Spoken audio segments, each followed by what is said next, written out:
네, 여러분, 형사소송법 강의 시간입니다.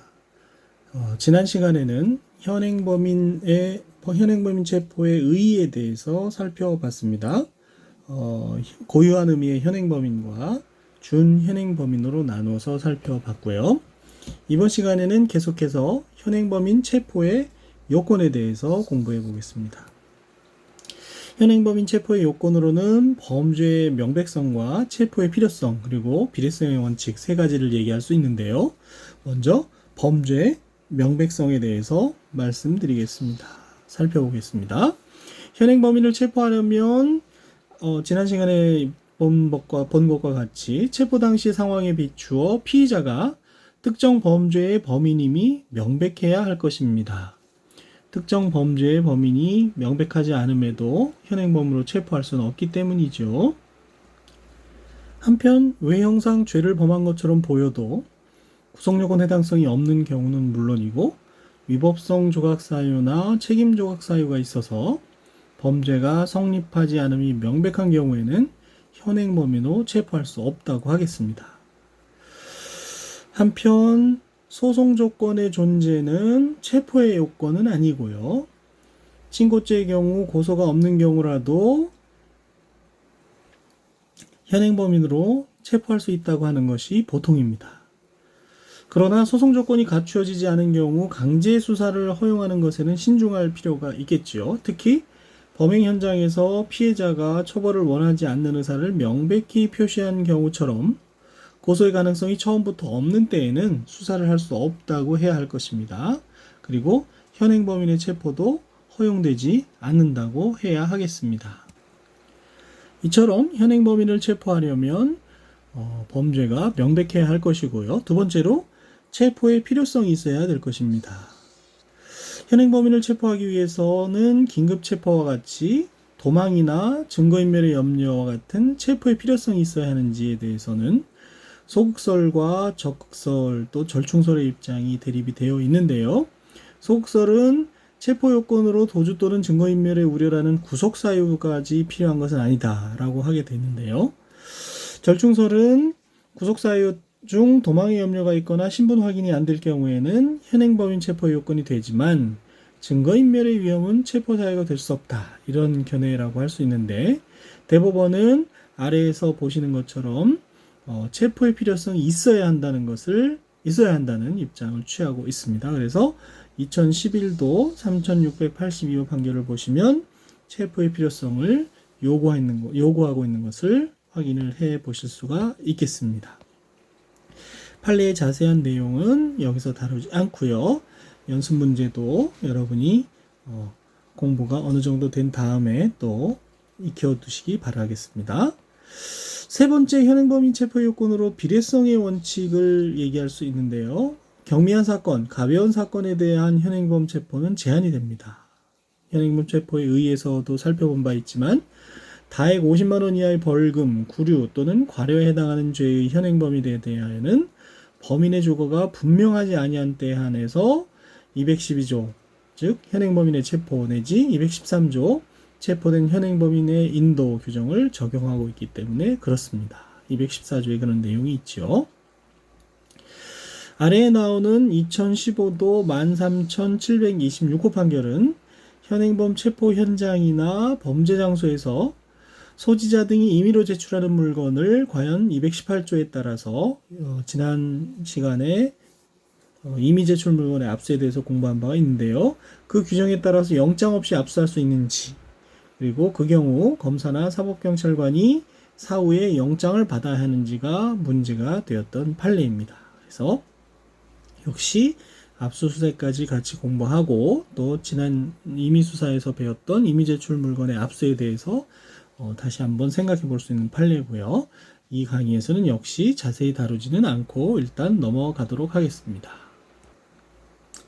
이와 같이 현행범인 체포의 요건으로는 범죄의 명백성, 또 체포의 필요성, 비례성의 원칙을 고려해 보아야 한다는 것을 잘 기억을 해 두셔야 되겠습니다. 계속해서 현행범인 체포의 절차에 대해서 살펴보도록 하겠습니다. 현행범인은 누구나 체포할 수 있기 때문에 크게 사인의 현행범인 체포와 국가기관에 의한 체포로 나눠볼 수 있는데요. 먼저 검사 또는 사법경찰관리 아닌 자가, 즉 사인이, 일반 사인이 현행범인을 체포한 때에는 즉시 검사 또는 사법경찰관리에게 인도하여야 합니다. 여기서 즉시라는 것은 반드시 체포 시점과 시간적으로 밀착한 시점이어야 한다는 의미가 아니라 정당한 이유 없이 인도를 지연하거나 체포를 계속하는 등으로 불필요한 지체를 해서는 안 된다는 것을 뜻하는 것으로 판례가 해석하고 있습니다.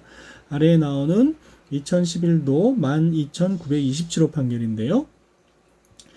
여기서 사인이 현행범인을 체포한 다음에 불필요한 지체 없이 검사 등에게 인도가 되었다면 현행범인 체포 이후에 48시간 내에 구속영장을 청구하거나 석방해야 되는데 그 구속영장 청구 기간인 48시간을 언제부터 기산할 것이냐가 문제가 됐던 사안이고요. 해경이 사법경찰관이나 해군이죠. 사법경찰관이나 검사가 아닌 해군이 그 소말리아 해적을 체포했을 때 한국까지 데리고 와서 현행범인을 체포해서 한국까지 데리고 와서 인도한 그런 사례에서 문제가 되었던 그런 판례가 되겠습니다. 그래서 밑에 보시는 것처럼 그 판례를 소재로 해서 연습 문제를 연습 문제 모의 시험 변호사 시험에 출제가 되기도 했고요. 그래서 같이 한번 살펴보시면 좋겠습니다. 이처럼 국가기관이 아닌 사인이 체포한 현행범인을 인도하지 않고 석방하는 것은 허용되지 않습니다. 왜냐하면 체포 후 임의로 석방하는 것을 허용할 경우에 체포권이 남용될 우려가 있기 때문이죠. 그래서 사인이 현행범인을 체포한 경우에는 일단 수사기관에 인도를 해야 되겠습니다. 그 경우에 사법경찰관리가 인도를 받은 때에는 체포자의 성명, 주거, 체포의 사유를 물어봐야 하고요. 필요한 때에는 체포한 사람에 대해서 경찰관서에 같이 동행해 줄 것을 요구할 수 있게 되겠습니다. 이것이 사인에 의한 현행범인 체포의 절차에 관한 내용이고요. 두 번째로 수사기관이 현행범인을 체포한 경우에는요. 검사 또는 사법경찰관리가 현행범인을 체포하거나 일반인이 체포한 현행범인을 인도받은 경우에도 마찬가지로 범죄 사실의 요지가 무엇인지, 체포하는 이유가 무엇인지 변호인은 선임할 수 있음을 말해줘야 하고 변명할 기회를 주어야 하는 것이죠. 또한 수사기관이 현행범인을 체포하거나 사인으로부터 인도받은 때에는 현행범인을 변호인이 없는 경우에는 변호인 선임권자 가운데 피의자가 지정한 자에게, 변호인 선임권자가 누군지는 변호인 파트에서 살펴본 바 있고요. 피의 사건명, 체포의 일시 장소, 피의 사실의 요지, 체포의 이유와 변호인을 선임할 수 있음을 알려주어야 하고, 체포된 피의자와 체포적부심사 청구권자 중에서 피의자가 지정하는 자에게 체포적부심사를 청구할 수 있음을 알려야 하는데, 이것은 체포영장에 의한 체포나 긴급체포의 경우와 다 마찬가지가 되겠습니다. 현행범인을 체포한 후에 해야 되는 조치에 대해서 살펴보면요. 현행범인으로 체포한 피의자를 구속하고자 할 때에는 체포한 때로부터 48시간 이내에 구속영장을 청구해야 하죠. 아까 소말리아 해적 사건에서 문제가 됐던 이유고요. 그 기간 내에 구속영장을 청구하지 않는 때에는 피의자를 즉시 석방하여야 하겠습니다. 다만 현행범인 체포에 대하여 체포적부심사가 청구된 경우에는 법원이 수사관계 서류와 증거물을 접수한 때부터 체포적부심사가 기각 결정된 후 검찰청에 반환된 때까지의 기간은 48시간의 구속영장 청구 기간에 산입하지 않지요. 네, 체포 또는 구속적부심사 제도에 대해서는 뒤에 구속된 자의 권리, 체포 구속된 자의 권리 부분에서 살펴보겠고요. 그 기간 동안에는 구속영장 청구 기간에서 빼줘야 된다는 얘기고요. 사인이 현행범인을 체포해서 수사기관에 인도한 때에는 사인이 체포한 때가 아니라 수사기관에 인도한 때로부터 48시간이라는 구속영장 청구 기간을 기산하여야 되겠지요. 위에서 살펴봤던 2011도 12,927호 판결의 내용에도 나오게 되겠습니다. 한편 아래에 나오는 2011도 7,193호 판결은 검사 또는 사법경찰관리가 현행범인을 체포하거나 현행범인을 인도받은 경우 피의 사실의 요지 등을 고지해줘야 되는데 그 고지해줘야 되는 시기에 대해서 문제가 되었던 판례가 되겠습니다. 그래서 시위대를 현행범 체포했을 때 문제가 되었던 사례이고요. 역시 사례 내용을 이 강의에서는 자세히 살펴보지 않겠습니다. 그리고 피의 사실의 요지 등을 알려주는 것을 미란다 원칙이라고 보통 하는데 그 원칙에 대해서 재미있는 이야기를 써두었으니까 역시 한번 관심을 갖고 읽어봐 주시기 바라고요. 이렇게 현행범인을 체포한 경우 48시간 이내 구속영장을 청구하거나 즉시 석방해야 한다고 했는데 그와 같은 절차를 살펴봤는데 여기 5항에서는 그러한 현행범인 체포를 포함해서 앞서 공부했던 영장이한 체포, 긴급체포까지 체포 이후의 조치를 다시 한번 정리해 보겠습니다. 체포의 종류를 가리지 않고 체포된 피의자를 구속하고자 하는 경우에는 체포한 때로부터 현행범인 체포에서도 살펴봤지만 48시간 내에 구속영장을 청구하거나 석방하여야 합니다. 그래서 제가 당초 체포의 개념을 설명할 때 비교적 단시간 피의자를 구속하는 것이다 라고 했는데 48시간 내에 구속을 하든지 석방해야 되기 때문에 그런 표현을 썼던 것이고요. 긴급체포의 경우에는 검사가 긴급체포한 피의자에 대해 구속영장을 청구하지 않고 피의자를 석방한 경우라면 석방한 날로부터 30일 내에 서면으로 긴급체포 석방된 자의 인적사항, 긴급체포 일시 장소와 긴급체포하게 된 구체적 이유, 석방의 일시 장소 및 사유, 긴급체포 및 석방한 검사 또는 사법경찰관의 성명을 법원에 통지하여야 합니다. 또 사법경찰관이 긴급체포한 피의자에 대하여 구속영장을 신청하지 않고 석방한 경우에는 검사에게 보고하여야 하는 것이지요. 이처럼 긴급체포 후 석방된 자 또는 그 변호인은 통지서 및 관련 서류를 열람하거나 등사할 수 있습니다. 법원에 의해 통지하도록 함으로써 긴급체포제도를 규제하려고 하는 것이죠.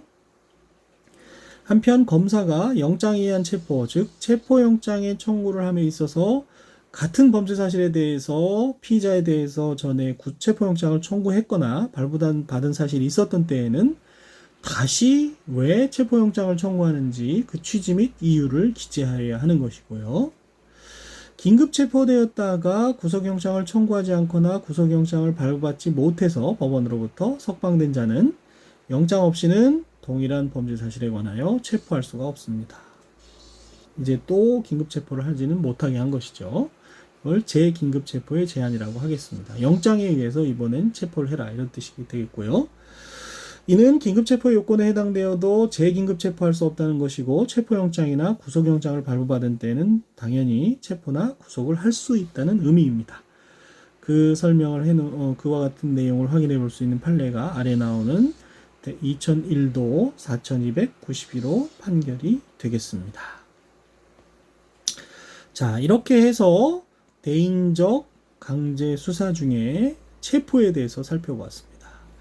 자, 이제는 대인적 강제 처분 중에서 구속에 대해서 살펴보도록 하겠습니다. 먼저 구속이라는 것은 구인과 구금을 포함하는 개념이다. 형사소송법 69조에서 그렇게 정의를 하고 있죠. 이 중에서 구인이라는 것은 특정인을 강제력에 의하여 특정 장소로 데려가는 것입니다. 즉 장소적 이동을 얘기하는 것이죠. 강제적인 이동. 구금이라는 것, 이에 비해서 구금이라는 것은 특정인을 강제력에 의하여 특정 장소에 머물러 있게 하고 그의 의사에 따른 장소적 이동을 금하는 것이다. 가두어두는 것이죠. 쉽게 말해서 구금은 가두어두는 것, 구인은 강제로 데려가는 것이죠.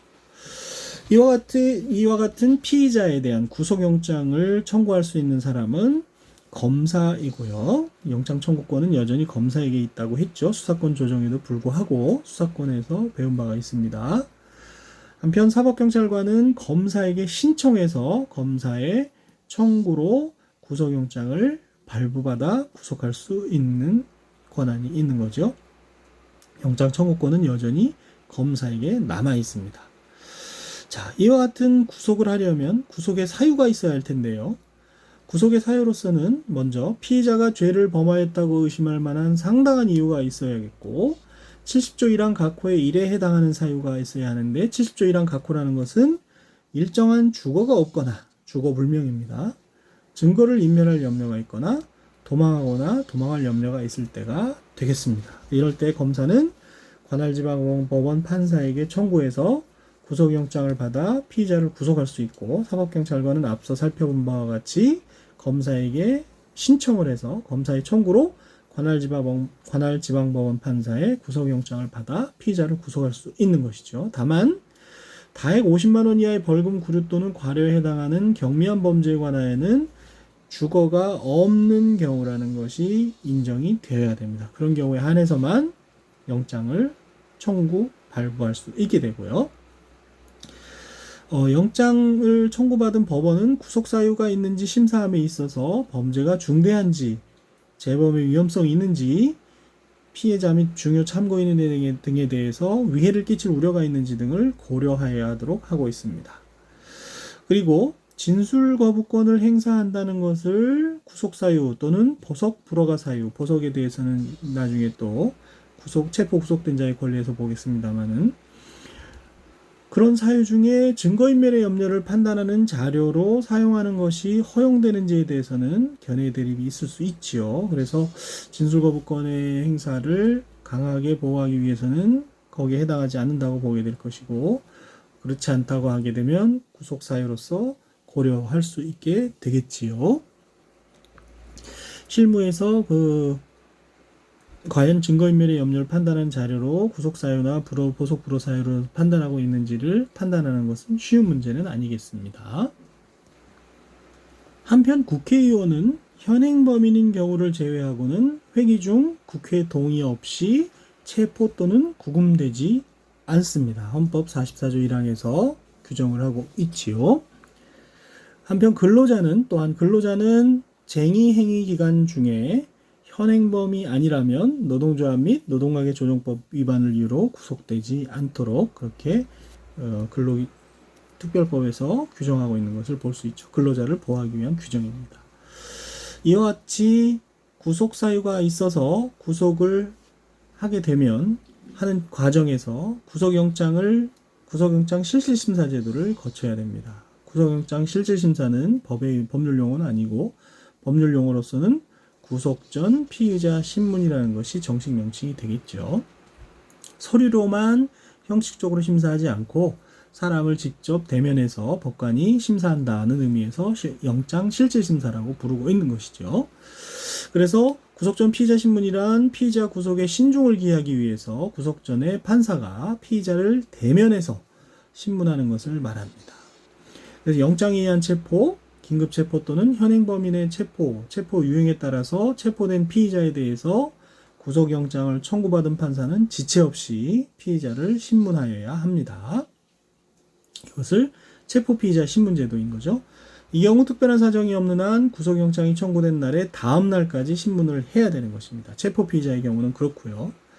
체포되지 않은 피의자에 대해서 영장 청구를 받은 판사는 피의자가 죄를 범하였다고 의심할 만한 이유가 있는 경우에 일단 구인 데리고 와야 되기 때문에 구인을 위한 구속영장을 발부를 해서 피의자를 법원에 구인한 후 신문장소로 구인한 후 신문하여야 합니다. 그래서 미체포 피의자의 신문은 구인영장의 발부가 필요합니다.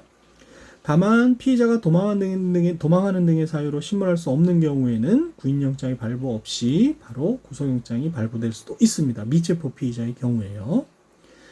한편 신문할 피의자에게 변호인이 없는 때에는 지방법원 판사는 직권으로 변호인을 선정해 주어야 하고요. 국선 변호인 선정 사유에 대해서 살펴본 바가 있고요. 이 경우 변호인의 선정은 주의해야 될 부분이죠. 영장 실질심사 단계에서 변호인을 선정해 주면 영장 청구가 기각돼서 효력이 소멸하면 변호인 선임의 효력이 종료가 되지만 그렇지 않고 영장이 발부가 되면 그런 경우를 제외하고 발부가 되면 제1심까지 변호인 선임의 효력이 있게 됩니다. 판사는 체포된 피의자의 경우에는 즉시, 미체포 피의자의 경우에는 피의자를 인치한 후, 구인영장에서 인치한 후 즉시 검사, 피의자, 변호인에게 신문일과 장소를 통지해줘야 되고요. 이 경우 검사는 피의자가 체포되어 있는 때라면 신문기일에 피의자를 출석시킬 의무가 있습니다. 판사가 영장실질심사에서 피의자를 신문할 때에는 공범의 분리신문이나 공범이 있는 경우 분리해서 신문을 해야 하거나 그 밖에 수사상의 비밀보호를 위해서 필요한 조치를 해줘야 되겠죠. 영장실질심사 단계에서 비밀이 새어나가는 것은 막아야 되니까요. 한편 검사와 변호인은 신문기일에 출석해서 의견을 진술할 수가 있습니다. 그래서 여러분이 나중에 변호인이 되어서 변호사가 되어서 영장실질심사에 관여하게 되면 신문기일에 출석해서 활약을 할 기회가 생기게 되는 것이죠. 이때 피의자 신문에 참여할 변호인은 지방법원 판사에게 제출된 구속영장 청구서 및 그에 첨부된 고소고발장, 피의자의 진술을 기재한 서류와 피의자가 제출한 서류를 열람할 수가 있게 되겠습니다. 이것도 변호인의 권리 중 기록 열람 등사권에서 살펴본 바가 있는데요. 기억이 날지 모르겠습니다.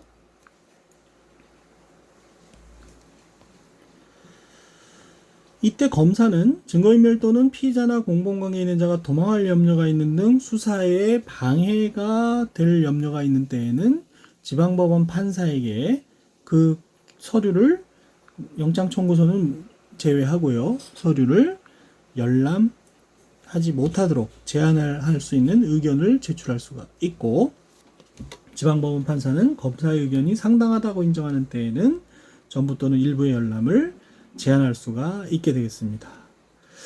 그리고 지방법원 판사는 그 열람에 관해서 일시와 장소를 지정할 수가 있게 되겠죠. 피의자를 영장실질심사에서 신문하는 경우 법원 사무관 등은 신문의 요지 등을 조서로 작성하게 되는데, 이와 같이 작성된 조서, 영장실질심사 단계에서 작성된 조서는 나중 증거법에서 312조 3호에 기타 특히 신용할 만한 정황에 작성된 문서에 해당해서 공판 절차에서 증거 능력이 인정되겠습니다. 자세한 내용은 증거법 파트에서 공부하게 되겠습니다. 구속영장의 청구를 받은 지방법원 판사는 상당하다고 인정할 때에는 구속영장을 발부하게 되고요. 영장을 발부하지 않는 경우에는 영장 청구서에 취지 및 이유를 기재하고 서명 날인을 해서 영장을 청구한 검사에게 교부하고 있지요. 네, 아래 2001모 85 결정에서는 구속영장의 효력이 미치는 공소사실의 범위 그리고 그 판단 기준에 대해서 살펴볼 수 있는 판례입니다. 네, 역시 이 판례에 대해서 이번 강의에서 자세히 다루지는 않고요. 한편 2006모 646 결정은 검사의 체포영장 또는 구속영장 청구에 대해서 지방법원 판사의 영장 발부 내지 기각, 주로 기각이 되겠죠. 기각 재판이 항고나 준항고의 대상이 되는지, 그리고 체포영장 또는 구속영장의 청구에 관한 재판 자체에 대해서 직접 항고나 준항고를 통한 불복을 허용하지 않고 있는데 현재 그것이 헌법에 위반되는지에 대해서 다루고 있는 판례가 되겠습니다. 그래서 자세한 내용은 역시 항고, 준항고를 공부한 다음에 더 이해가 쉽게 되겠고요. 다음 내용으로 법관이 검사의 청구에 의하여 체포된 피의자의 구금을 위한 구속영장을 발부를 하게 되면 검사와 사법경찰관리는 지체 없이 구속영장의 집행을 신속하게 하게 되겠습니다. 이때 피의자에 대한 구속영장을 제시하고 그 집행하는 것이 발부시로부터 정당한 사유 없이 시간이 지체돼서 이루어졌다면 그 구속영장이 유효기간 내에 집행되었다고 하더라도 그 기간 동안의 체포 내지 구금 상태는 위법하다고 보아야 할 것입니다. 그래서 비교적 최근에 선고된 2020도 16,438호 판결에서는 현행범으로 체포된 피의자에 대해서 구속영장이 발부된 지 3일이 지나서 영장이 집행된 사건인데 그것이 위법한지, 그로 인해서 방어권이나 변호권이 본질적으로 침해되지 않았다면 상고 이유는 안 되는 것인지에 대한에서 다루고 있습니다. 상고 이유가 무엇인지는 형사소송법 2 다음 학기 강의 시간에 배우게 되겠고요. 여기서는 주로 영장은 발부가 됐는데 주말을 거치면서 3일 후에 집행된 그런 사례에서 영장 집행이 위법한지에 대해서 관심을 가지고 살펴보시면 좋겠습니다. 강의 시간에 내용을 자세히 다루지는 않겠고요. 네.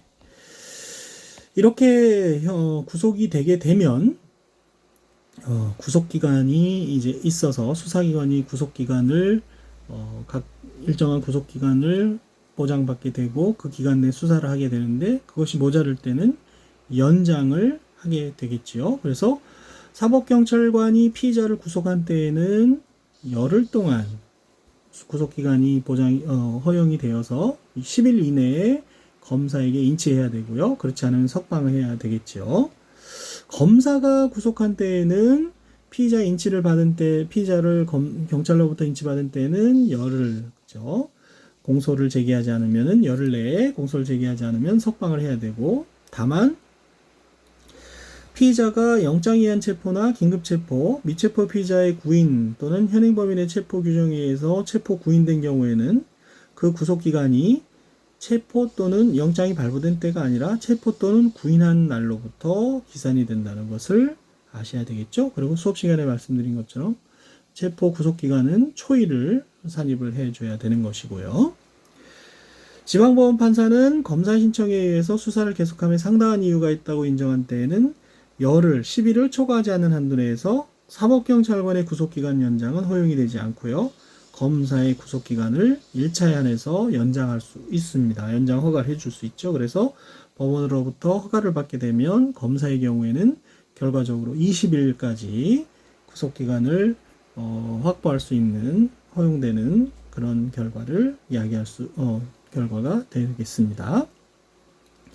이와 같이 검사가 구속기간 연장 신청을 했는데 그것에 대해서 법원에서 기각 결정을 한 경우에 그에 대해서 불복할 수 있는지는 앞서 봤던 영장 발부 단계에서의 재판, 주로 영장 기각 재판에 대한 항고, 준항고가 허용되는지에 대한 것과 궤를 같이 하고요. 그에 대해서 같이 살펴보시면 되겠습니다.